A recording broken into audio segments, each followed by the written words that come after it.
आज के सत्संग में आपको थोड़ा सा ये सिद्ध करते हैं कि परमात्मा साकार है या निराकार। उसके बाद फिर आपको बताएंगे कि मोक्ष होगा कैसे।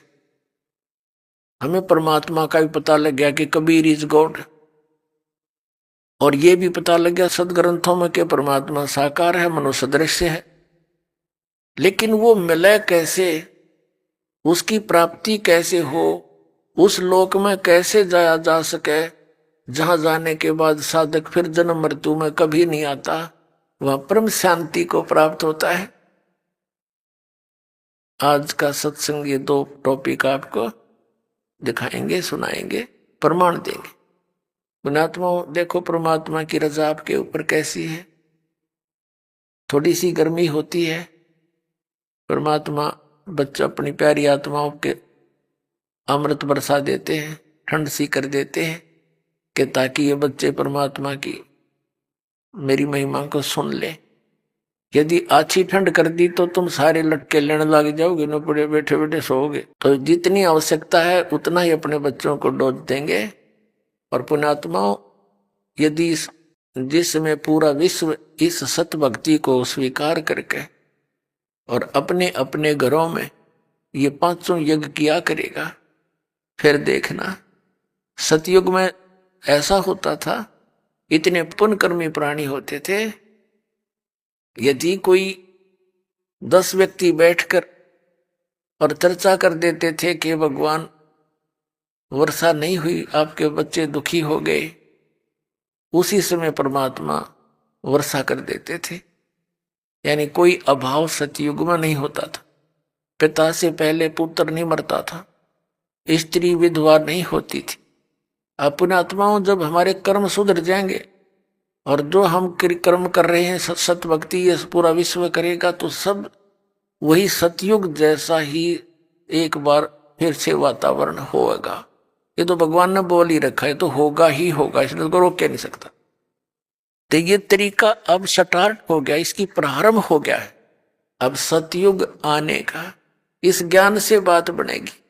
हाहाकार मची हुई है, भाई बहन का प्यार रहा ना माया माया दिखे हैं। सारा दिन दौड़ दौड़ में जीवन जाता है। 2 लड़कियां विवाह योग्य होगी, माता पिता की नींद हराम हो जाती है और उधर से रिश्तेदारों तक परेशानियां पैदा हो जाती है। तो एक ऐसा सिस्टम बनाया जाएगा, ये पुरानी परंपराओं को सेट किया जाएगा। ये हमारी भक्ति बाधक है। और ये तो एक जिनको ज्ञान नहीं वो करते हैं ये डीजे पीजे। बता, परमात्मा कहते हैं कि झूठे सुख को सुख है, यू मान रहा मन मोद, यू सकल से बिना काल का, कुछ मुख में कुछ गोद। अब जैसे एक लड़के का विवाह था, सारा परिवार डीजे का अगर नाचर बेगन तार रखा।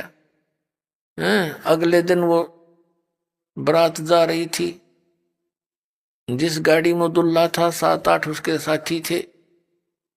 एक टैंकर के टकरा के मृत्यु को प्राप्त हो गए। 7-8 आदमी थे उस कार में, सारे मर गए अगले दिन।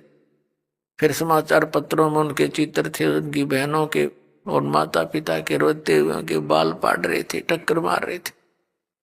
अब बजा ले डीजे। नानक साहिब जी को कहा करते लोग कि आप कभी खुशी नजर नहीं आते, मायूस से रहते हो। तो वो कहा करते ना जाने काल की कर डारे, किस विध ढल जा पासावे, और जिन आते सरते मौत खुड़कती उन्होंने केड़ा हंसावे। या ना जाने कब के बिजली गिर जा। अरे डांस से नाचे, ये तो शराब नशे में कर सकता है आदमी ऐसे काम, होश वास में ये गलती नहीं कर सकता। विशेषकर भगत तो कर ही नहीं सकता, और भगत होकर ऐसा करता फिर उसका भक्ति का कोई रंग चढ़ा नहीं, वो तो संसार के ही रंग में रंगा हुआ। तो नानक साहिब जी से फिर पूछा करते थे, हे भगवान क्या आप कभी प्रसन्न नहीं होते, आप कभी खुशी नहीं मनाते। आदरणीय नानक साहिब जी कहा करते कि साध मिले साढ़े शादी होंदी, विछड़ जा दिलगिरी वे, अख दे नानक सुनो जहाना, मुश्किल हाल फकीरी वे। कि जब सत्संग होता है, सत्संग क्या करते थे नानक साहिब जी, कहते थे जब सत्संग होता है और मेरे बच्चे वापस आते हैं तो मुझे खुशी होती है, और जब ये यहाँ से जाते हैं सत्संग होने के बाद अपने अपने घरों को, तो मुझे चिंता लग जाती है कि कहीं काल के दूत मेरे इस बाग को खराब ना कर दें, किसी पौधे को कीड़ा ना लग जाए, यानी कोई काल का दूत भ्रमित ना कर दे।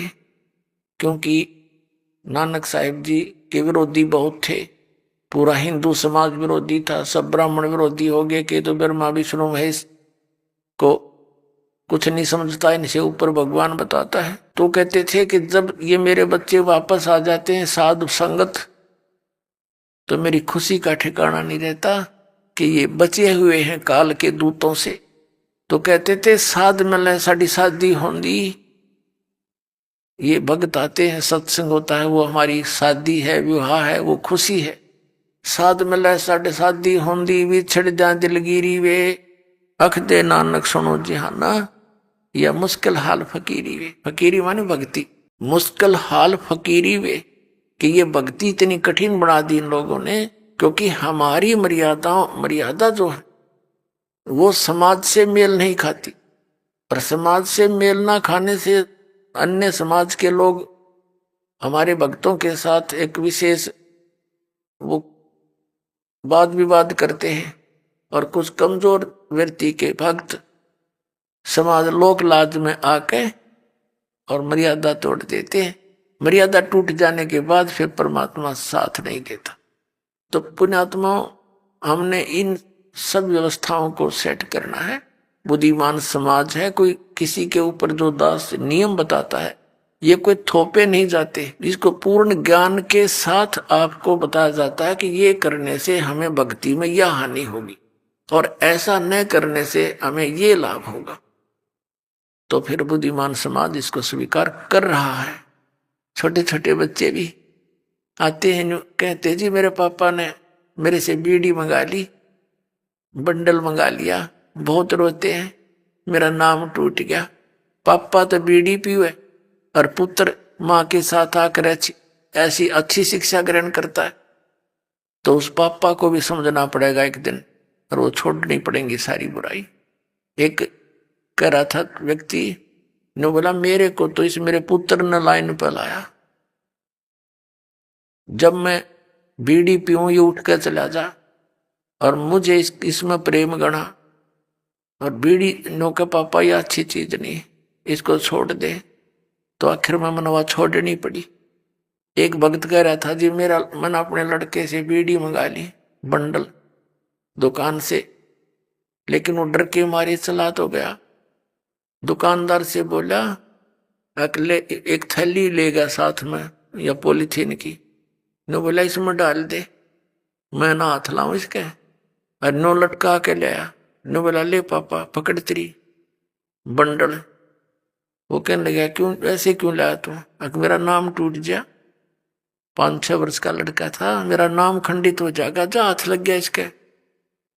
तो क्या वो बुद्धिमान व्यक्ति था, वो भी कहने लगा उस दिन मेरे एकदम जैसे घड़ों पानी पड़ जाया करे।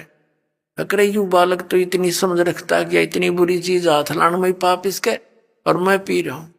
ने बोला मैंने उससे दिन तोड़ दी वह सारी बीड़ी, उसके बाद छुआ नहीं और नाम ले लिया आके।